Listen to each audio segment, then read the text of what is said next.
22 August থেকে শুরু হয়েছে কানাডার বৃহত্তম রেলওয়ে ধর্মঘট। কানাডিয়ান ন্যাশনাল রেলওয়ে এবং কানাডিয়ান প্যাসিফিক কানসাস সিটি উভয়ে তাদের মোট 9,300 কর্মীকে লক আউট করেছে। এই পরিস্থিতির ফলে কানাডার রেল নেটওয়ার্ক সম্পূর্ণভাবে বন্ধ হয়ে গেছে, যা প্রতিদিন প্রায় $1 বিলিয়ন পণ্য পরিবহনে বিঘ্ন সৃষ্টি করছে।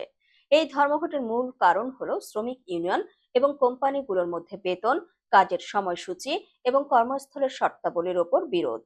কয়েক মাস ধরে আলোচনা চললেও কোনো সমঝোতা হয়নি। সিএন এবং সিপিকেসি উভয়ে বলেছেন যে তারা শ্রমিকদের দাবি মেনে চলার জন্য সর্বোচ্চ চেষ্টা করেছেন, তবে শ্রমিক ইউনিয়ন তাদের অবাস্তব দাবি করেছে বলে অভিযোগ করেছে।